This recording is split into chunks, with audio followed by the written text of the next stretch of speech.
Well, a cancer survivor wins the most grueling race in the world 7 times clean. It's the kind of story we want to believe in, right?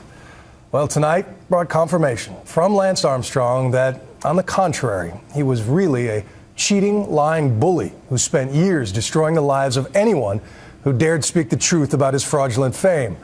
There was a time when such a man would be put in stocks in the public square for neighbors to spit on, but the modern version is a visit with Oprah. Anyone expecting explosive condemnation from her or contrite tears from him tonight was disappointed. Here's ABC's Neil Kolinsky. Even though we knew it was coming, hearing Lance Armstrong say it out loud was surreal. Did you ever take banned substances to enhance your cycling performance? Yes. Did you ever blood dope or use blood transfusions to enhance your cycling performance? Yes. In all 7 of your Tour de France victories, did you ever take banned substances or blood dope? Yes. So why admit it now? Armstrong blamed the momentum of his own story. This is too late. It's too late for probably most people. And that's my fault. You know, I view this situation as one big lie that I repeated a lot of times. It is an admission all the more startling when you listen to that other Lance Armstrong.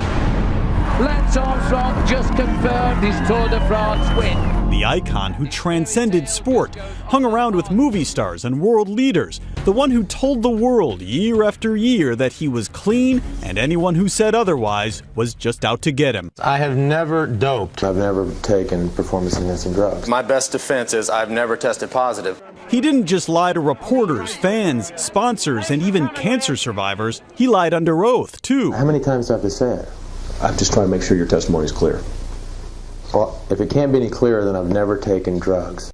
Along the way, Armstrong's great lie left a trail of human collateral damage. People who went from friend to enemy the minute they threatened to expose him. It's a long time coming, and I think it's a huge step. Frankie Andreu was Armstrong's best friend and closest teammate until he and his wife Betsy testified they heard Armstrong admit to using drugs.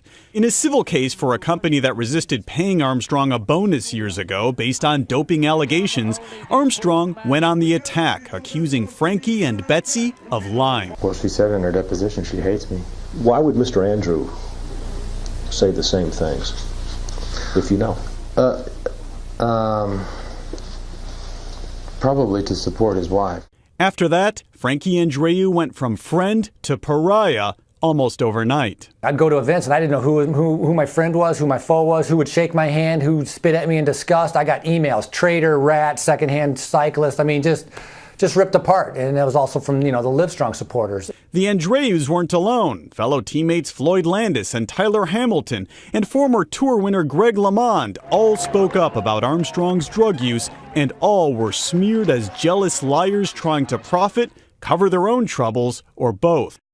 But Landis wouldn't be denied, speaking with investigators and eventually launching the investigation that brought Armstrong down. He talked about it in a Nightline exclusive in 2010. If I'm taking on Lance Armstrong, then that should be evidence enough that there's a problem with the system, because I'm saying that a bunch of people did it.